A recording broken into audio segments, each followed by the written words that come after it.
Hi everyone, ये मेरे गुलदाउदी के कुछ प्लांट्स हैं जो मैंने पिछले साल सेव करके रखा था। ये पिछले साल के ही पौधे, 3 पौधे मेरे पास। इनकी कटिंग से मैं बहुत सारे ग्रो करूँगी, क्योंकि ये अभी मेरे अक्टूबर फर्स्ट वीक की वीडियोस है।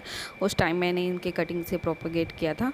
यहाँ इससे मैं बस कटिंग सारे ही जितने मुझे चाहिए होंगे ना, मैं इनमें से कटिंग्स लेकर एंड देन फिर मैं इसे सिंपली मिट्टी में लगा दूँगी।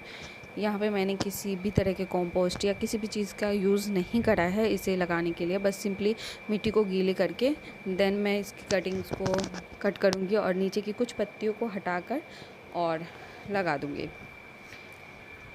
फिर इसे कुछ दिनों के लिए ठंडे छाए वाली जगह पर रख कर फिर इसे मैं किसी और जिसमें भी मुझे रिपोर्ट करना होगा देन तब मैं उस टाइम पे इसमें कोकोपीट खाद और जो भी चीज़ें मुझे यूज़ करनी होंगी ना, मैं उस टाइम पे यूज़ करके और मैं उसे लगा दूँगी।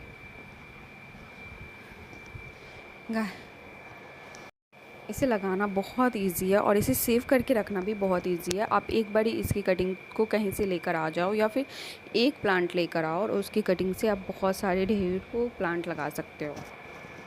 ये बहुत ही इजीली ग्रो हो जाती है और मल्टीप्लाई भी हो जाती है, तो आप इसे इजीली लगा सकते हो। यहाँ मैंने एक प्लांट से 5-6 प्लांट लगाए हैं। ये मेरी थोड़े पहले की वीडियोस हैं जिसे मैंने अपलोड नहीं कराया है, बिकॉज़ मेरी आवाज़ से आपको पता चल रहा होगा कि मैं थोड़ी सी परेशान हूँ या फिर मुझे सांस लेने में थोड़ी प्रॉब्लम हो रही है, तो इस वजह से मैं अपलोड नहीं कर पा रही थी। देन फिर इस टाइम पे मैं कर रही हूँ। या मेरे प्लांट बुशी हो गए हैं, तो इसे मैं बस ऊपर से सिंपली ऊपर से जितने भी है मैं इसे ट्रिम करूँगी, जिससे कि बुशी हो जाएंगे और भी ज़्यादा। ये मेरे ऑलमोस्ट प्लांट की कटिंग लगाने की 10 दिनों बाद की वीडियोज़ है। तो इस टाइम पे मैं इसे बुशी कर रही हूँ। यहाँ पे मैं सभी टिप को कट कर दूँगी। टिप को कट करने से ये प्लांट बुशी हो जाती है और इसकी जितनी भी डेड हेडिंग है वो भी कर दूँगी, यानी कि जितने भी डेड प्लांट है, डेड लीव्स हैं, उनको मैं कट करके हटा दूँगी।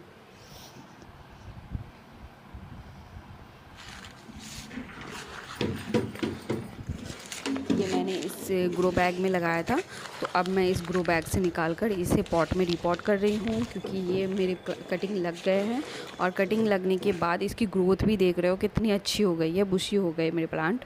तो यहाँ पे मैं लगा रही हूँ और मैं इसमें बस गोबर की खाद का यूज़ कर रही हूँ, जिसे मैं अभी डालूँगी सभी में। मैं ऑलमोस्ट प्लांट में गोबर की खाद का ही यूज़ करती हूँ और किसी भी तरह के कंपोस्ट का नहीं यूज़ करती हूँ। बस हाँ, घर के बनाए हुए लिक्विड फर्टिलाइज़र, इन सब चीज़ों का यूज़ करती हूँ।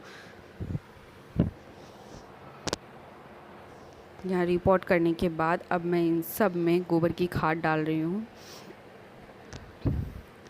मैं ये सारे काम इसलिए कर रही हूँ क्योंकि मुझे कुछ महीनों के लिए अपने घर जाना है, मम्मी के घर।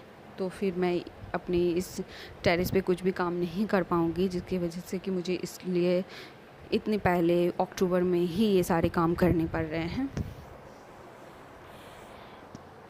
या मैंने गोबर की खाद डाल दी है इन सब में, और गोबर की खाद डालने के बाद बस अब इसे सिंपली रख दूँगी और ये इजीली अच्छे से ग्रो हो जाएंगे और बुशी भी हो जाएंगे और अच्छी खासी इसमें फ्लावरिंग भी आपको नवंबर दिसंबर में मिलेंगे।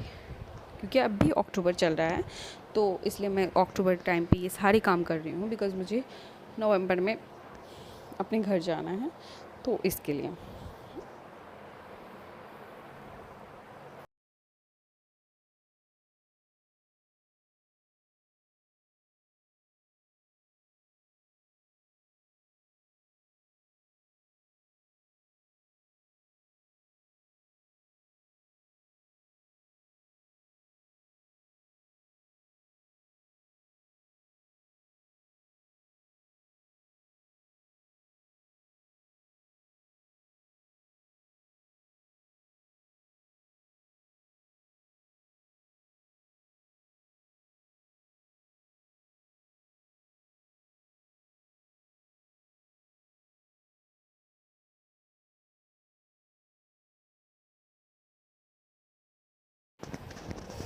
यहाँ देखिए मेरे गुलदाउदी के वो सारे कटिंग से लगाए हुए पौधे, एक यहाँ है, एक यहाँ 2, एक ये 3, यहाँ को 4, 5, 6 प्लांट से मैंने 6-7 प्लांट बना लिए हैं और 2 मेरे कहीं और रखे हुए हैं जिसे मैं कैप्चर नहीं कर पाई।